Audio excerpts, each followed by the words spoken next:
കുറച്ച് നാളത്തേക്ക് കൂടി ഞാനൊന്ന് ക്ഷമിക്ക. പ്രദീപിന്റെ കല്യാണം കഴിഞ്ഞാൽ നമുക്ക് ഇവിടുന്ന് മാറാം. ഇവിടുന്ന് പോണമെന്നോ അമ്മയും സഹോദരങ്ങളെ ഉപേക്ഷിക്കണമെന്നോ ഞാൻ പറയുന്നില്ല.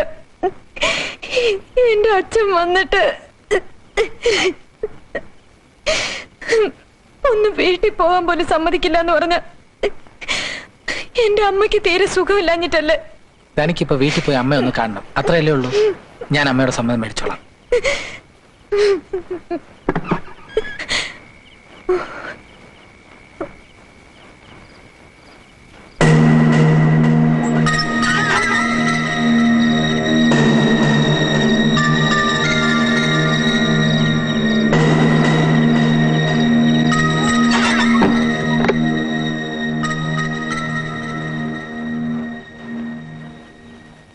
അമ്മയാ അവിടെ വന്ന് പതുങ്ങി നിൽക്കായിരുന്നു.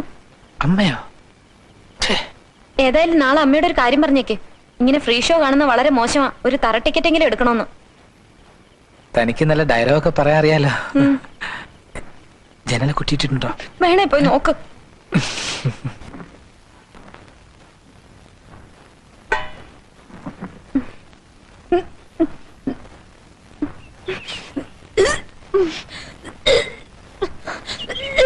എന്താടി നീ വയറ്റിൽ കൊള്ളാത്ത വല്ലതും കഴിച്ചോ? ഇല്ല. പിന്നെന്താ, വയറ്റിലുണ്ടോ?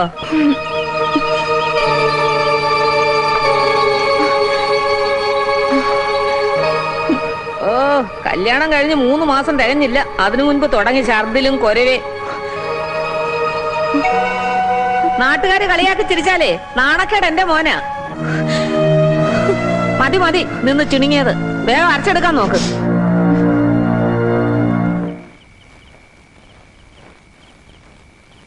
എന്താ സ്വപ്നം കണ്ടിരിക്കാ? ഇരിക്ക. ഇന്നത്തെ ചിരിക്കൊരു പ്രത്യേകത കാണുന്നുണ്ടല്ലോ. എല്ലാം ഞാൻ അറിഞ്ഞു. എന്റെ സന്തോഷം തന്നെ പറഞ്ഞറിയിക്കാൻ പറ്റില്ല. എന്താ? കുറച്ച് ജിലേബി നേരായ മാർഗത്തിലൂടെ കൊണ്ടുവന്ന തനിക്ക് കിട്ടില്ല. അമ്മയും പ്രസന്നയും മേടിച്ചെടുക്കും.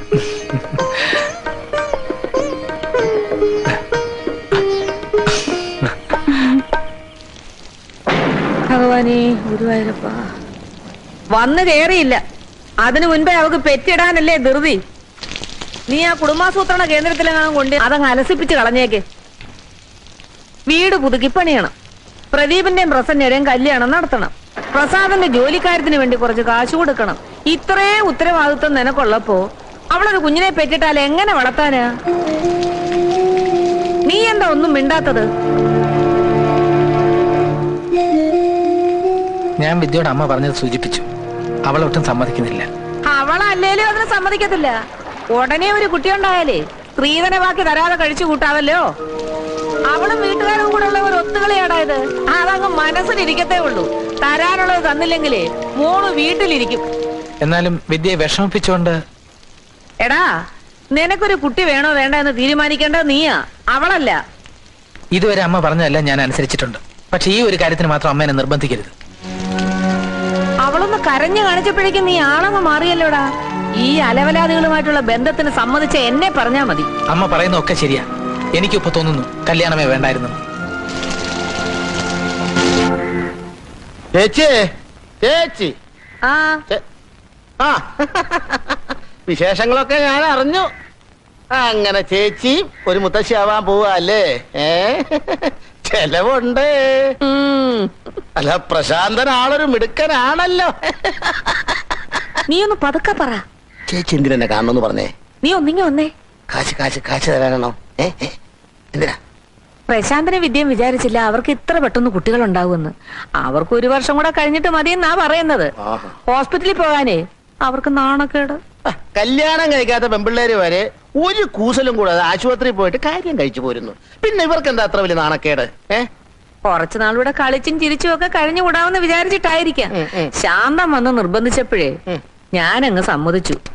മനസ്സുണ്ടായിട്ടല്ല, പിന്നെ അവരുടെ ഇഷ്ടമല്ലേ.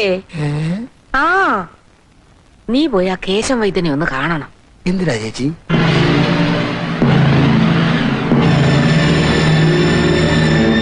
ആ, എന്നാ ഞാൻ പ്രശാന്തിനെയും കൂട്ടി പോകാം.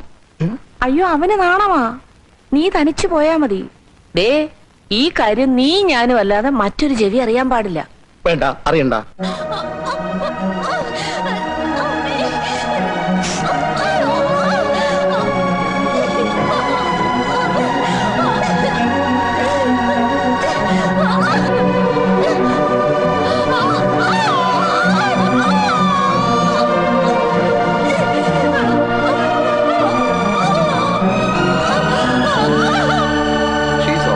ഇന്ന് വൈകിട്ട് പോവാം. ഒരാഴ്ച ജോലി ഒന്നും ചെയ്യരുത്.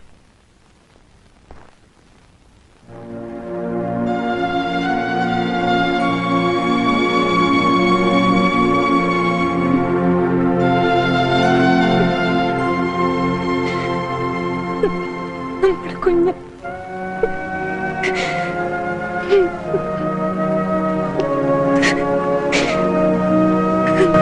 എനിക്കൊട്ടും മനസ്സുണ്ടായിട്ടല്ല. പിന്നെ മോള് നിങ്ങളുടെ മകനെ വിവാഹം കഴിക്കുമെന്ന് വാശി പിടിച്ചതുകൊണ്ട് മാത്രമാണ്. എത്ര നല്ല പ്രപ്പോസലുകൾ വന്നതാ അവക്ക്. പറഞ്ഞിട്ട് എന്താ കാര്യം? ഇതായിരിക്കും വിധിച്ചത്. ആ പിന്നെ 2 ലക്ഷം രൂപയാണ് എന്റെ മോക്ക് സ്ത്രീധനമായിട്ട് തരാൻ ഉദ്ദേശിക്കുന്നത്. അതിൽ 1 ലക്ഷം രൂപ അവളുടെ പേരിൽ ബാങ്കിൽ ഫിക്സഡ് ഡെപ്പോസിറ്റ് ആയിരിക്കും. ബാക്കി 1 ലക്ഷം രൂപ സ്വർണമായിട്ട് തരും. കുറച്ച് കാശായിട്ട് കിട്ടിയിരുന്നെങ്കിൽ. ഞാൻ ഡൗറി തരുന്ന തുക എന്റെ മോളുടെ ഫ്യൂച്ചറിന് വേണ്ടിയുള്ളതാ, അല്ല നിങ്ങളുടെ വീട്ടുകാരും നോക്കാൻ വേണ്ടി തരുന്നതല്ല. തീയതി മുഹൂർത്തവും ഒക്കെ തീരുമാനിച്ച് ഞാൻ നിങ്ങളെ അറിയിക്കാം. എന്നാ ഞാൻ ഇറങ്ങട്ടെ. എടാ, അങ്ങനെ കാശൊന്നും തരത്തില്ലെന്നാണല്ലോ പറയുന്നത്. അദ്ദേഹം പറഞ്ഞല്ലേ ശരി. ഉള്ള സ്വത്ത് വനജയുടെ പേര് കിടക്കുമല്ലോ. അപ്പൊ കല്യാണം അങ്ങനെ നടത്തും? ചേട്ടന്റെ കല്യാണം അങ്ങനെ നടന്നത്? എന്റെ കല്യാണം നടത്തി തരേണ്ട ഉത്തരവാദിത്തം ചേട്ടനല്ലേ? അല്ല, അവൻ പറയുന്നതിലും കാര്യമുണ്ട്. അച്ഛന്റെ സ്ഥാനത്ത് നിന്ന് നീയാ ഇതെല്ലാം നടത്തേണ്ടത്. അതിന് എന്റെ അടുത്ത് എവിടുന്ന രൂപ? ആരോടെങ്കിലും കടം മേടിക്കണം. വിദ്യയുടെ സ്ത്രീധന ബാക്കി കിട്ടുമ്പോ തിരിച്ചു കൊടുക്കാവല്ലോ.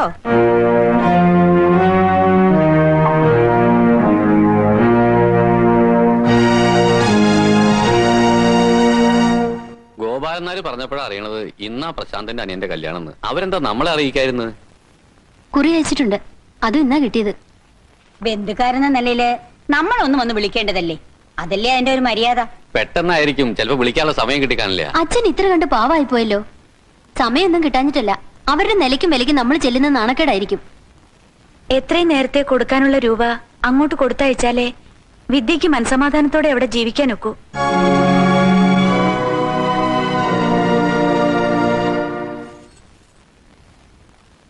ഇതാണോ നമ്മുടെ മുറി? ഇത്ര ഇടുങ്ങിയ മുറിയിൽ എങ്ങനെ കഴിയാനാ? എന്തൊരു ചൂട്! ഏസി റൂമിൽ കിടന്ന് ശീലിച്ചോണ്ട് ഇനി ഇന്ന് ഉറക്കം വരില്ല. അതിന് തന്നെ ഞാൻ ഉറക്കിട്ട് വേണ്ടേ? വനജ ഇവിടെ എല്ലാവർക്കും വലിയ കാര്യമാ. അല്ല, എല്ലാവരും പാവമാ. അമ്മയോട് ഒട്ടിയും പറ്റേക്ക് നിന്ന അമ്മയും പാവമാ. അമ്മയെ കുറിച്ച് ഇവിടെ വന്ന് കയറിയപ്പോഴേ എനിക്ക് മനസ്സിലായി. പിന്നെ ചേട്ടത്തിയുടെ വീട്ടുകാരെ പറയുമ്പോൾ എന്റെ വീട്ടുകാരെ പറഞ്ഞാലേ എനിക്ക് ഇഷ്ടപ്പെടുകയല്ല. ആ നിമിഷം ഞാൻ എന്റെ വീട്ടിൽ പോകും, പറഞ്ഞേക്കാം. ഇന്ന് നമ്മുടെ ഫസ്റ്റ് നൈറ്റ് അല്ലേ? ഇന്ന് തന്നെ താനിങ്ങനെ ചൂടായാലോ?